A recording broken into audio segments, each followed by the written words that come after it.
Franchement délicieux. On repart dans l'actualité avec quelqu'un que vous aimez bien, vous êtes un homme de goût. C'est notre ancienne Miss France et Delphine Vespizer. Votre Alsace avec Delphine, regardez.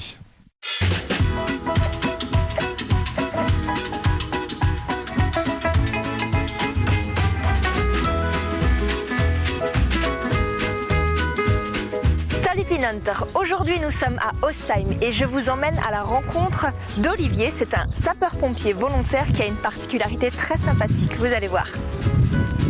Bonjour Olivier. Bonjour. Ça va? Ça va.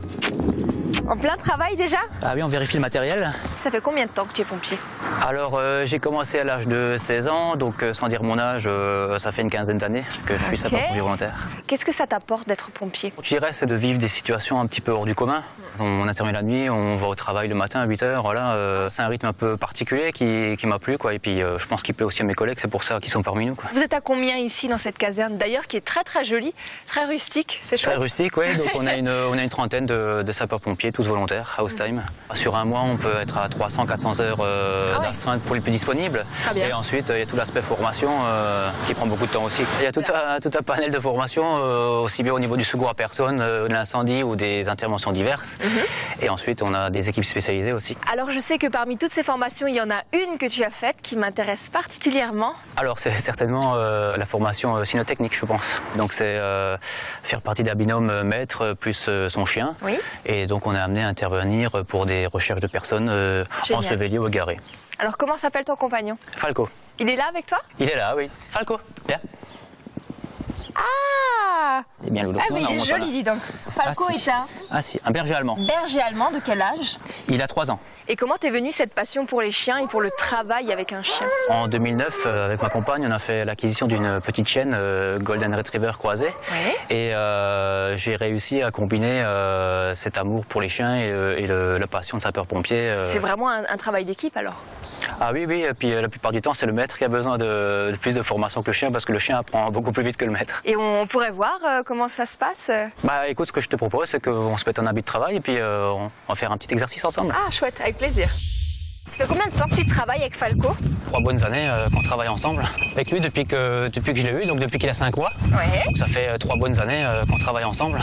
C'est mon chien, donc il y a une relation vraiment de confiance mutuelle qui s'installe. Donc c'est ce qui fait plaisir à voir aussi dans le travail, quoi. Ça dure combien de temps pour qu'un chien soit apte à travailler? Donc pour qu'il soit apte à travailler, il faut compter 2 années.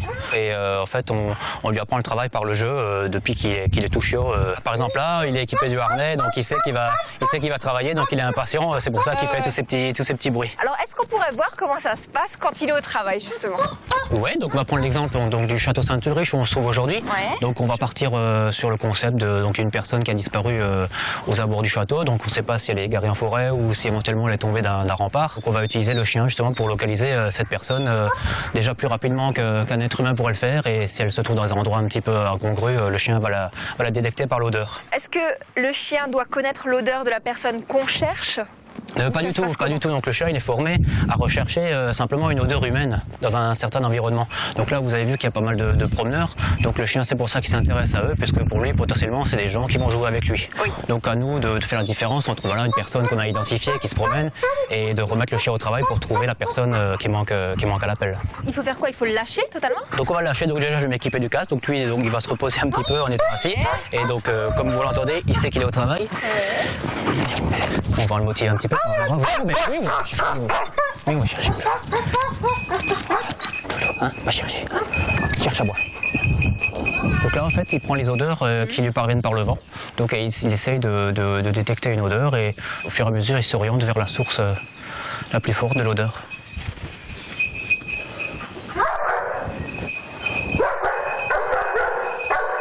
Voilà. Donc il aboie, puisqu'il a trouvé la personne.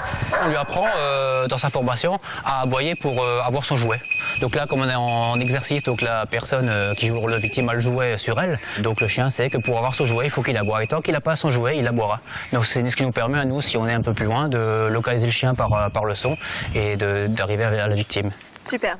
Merci à tous les deux, c'était super intéressant et je pense aussi qu'on peut remercier tous les chiens de France qui œuvrent avec les pompiers pour nous sauver la vie. Et si comme Olivier et Falco vous voulez me faire partager une passion, n'hésitez pas, écrivez-moi une lettre, je viendrai peut-être chez vous. Marotzkiet et à bientôt. Non, il attend la suite, lui, il fait du programme. Il sait déjà ce qu'il attend. Falco. Eh oh, non, on monte pas dans celui-là. Viens au pied.